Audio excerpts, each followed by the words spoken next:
د کانکور ازموینې بشپړه پیژندنه. د ازموینو ملي اداره په هیواد کې د ټولیزو ازموینو اخیستلو د یوازیني ارګان په توګه تل په دې هڅه کې ده چې د ازموینو نویو تګلارو او عصري سیستمونو په کارونې او همدارنګه د بشپړې روڼتیا، ټولنیز عدالت په تامین او د شایسته سالارۍ اصل په تطبیق سره د سالم رقابت له لارې د ټولنې مستعد او وړ کادرونه په ګوته او تحصیلي بنسټونو، علمي پروګرامونو، وظیفوي او اړوندو ادارو ته وروپېژني. دغه اداره په وروستیو څو کلونو کې د معلوماتي ټکنالوژۍ او نویو طرحو څخه په ګټې اخیستنې توانېدلې چې د هیواد په کچه د کانکور ازموینې په پروسه کې شته ستونزو ته ځواب ووایي او ټولې هغه ننګونې چې ازموینې تر پوښتنې لاندې راوستې وي او کانکور ازموینې د خلکو او حکومت لپاره په یوه معضله بدله کړې وه له منځه یوسي. دا ازموینه اووه پړاوونه لري. لومړی، نوملیکنه. د ازموینو ملي اداره تر هر څه د مخه د نوملیکنې فورمونه د پوهنې وزارت ولایتي او مرکزي اساسو په واسطه د هیواد ټولو ښوونځیو ته استوي. د نوملیکنې فورمونه د ښوونځیو مسؤلینو ته سپارل کیږي او د هغوی لخوا د 12مو ټولګیو فارغانو ته چې غواړي په ازموینه کې ګډون وکړي ویشل کیږي او د فورم ډکولو په اړه په ټولګیو کې د ښوونکو لخوا ورته لازم معلومات ورکول کیږي. د نوملیکنې فورمونه تر بشپړولو او د ښوونځي ادارې لخوا د تایید وروسته د ولایت پوهنې ریاست له لوري تصدیق کیږي او د اړونده نماینده یا استازي په لاس د ازموینو ملي ادارې ته راوړل کیږي.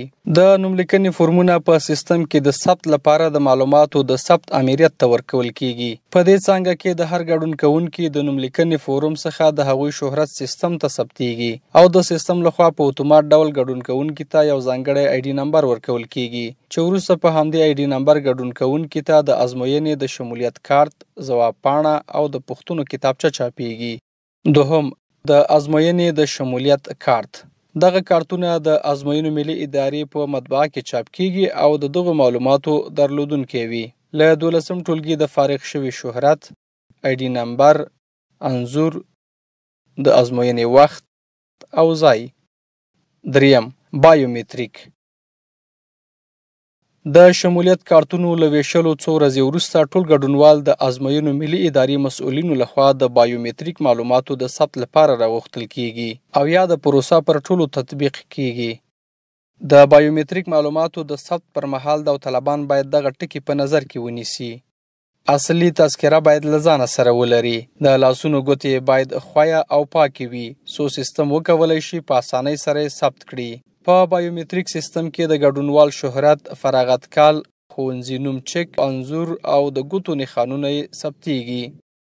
څلورم، کوډ رشته.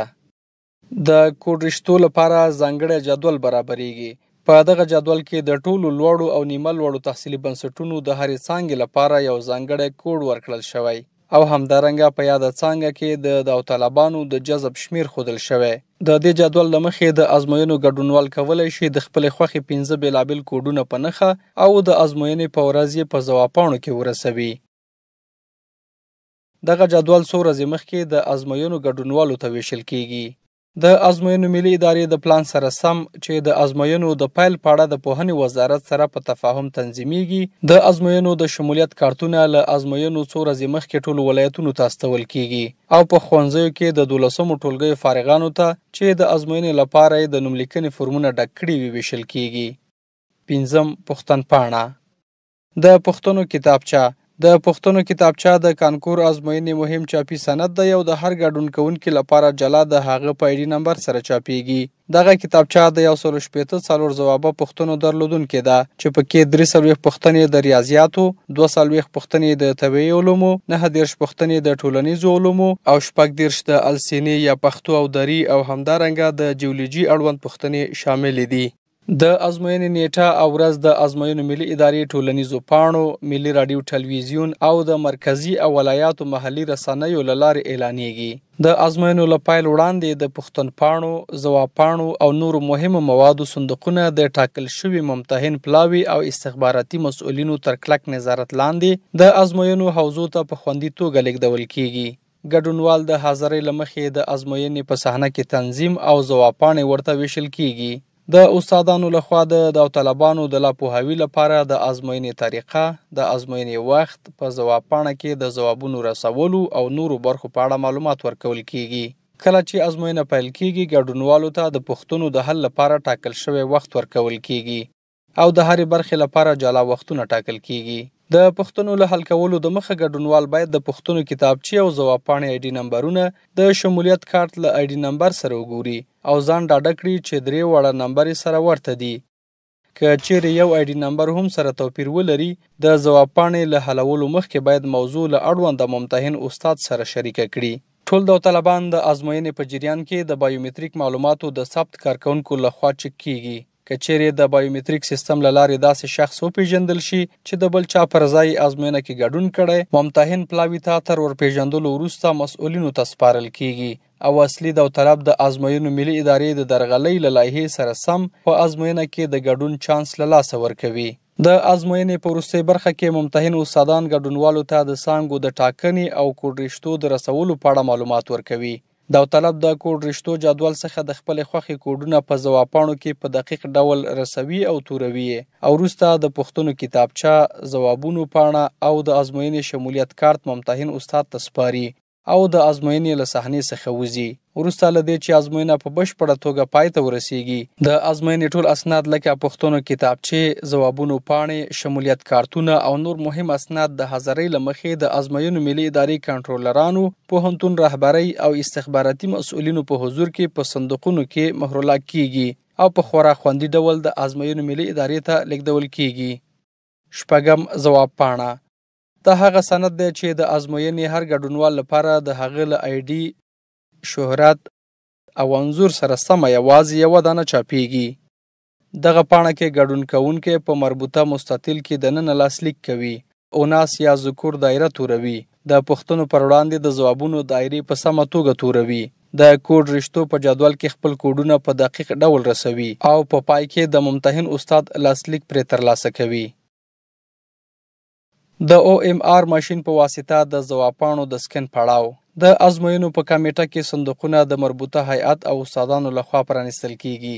د پوښتنو کتابچې، ځواب پاڼې، حاضري او د ګډونوالو کارتونه تصفیه کیږي. د پوښتنو کتابچې ځان ته بیلې او قرنطین کیږي او ځواب پاڼې د OMR سیستم خونې ته لیږدول کیږي. د OMR یا اپټیکل مارک ریډر یا د تورو نښو لوستو ماشین د مخصوصو تخنیکي چکونو وروسته ټوله ډیټا سیستم ته انتقالیږي. دا سیستم د ازموینو ملي کمیټې تر ټولو خوندي ځای دی. په دې ځای کې د استخباراتي مسؤلینو، اداري رهبرۍ پلاوي او کمیټې غړو په شتون کې د مربوطه تخنیکي مسؤلینو لخوا د ازموینو د پایلو پر چمتووالي یا د سکورینګ مرحله ترسره کیږي. په دې پړاو کې د پښتونپاڼو تورې شوې دایرې چې مخکې د OMR ماشین په واسطه لوستل شوي، د ګډونوالو آی ډي نمبرونه او د تحصیلي څانګو کوډ رشتې د ځانګړو تخنیکي کمپیوټري پروسو له لارې په اتومات ډول کتل کیږي.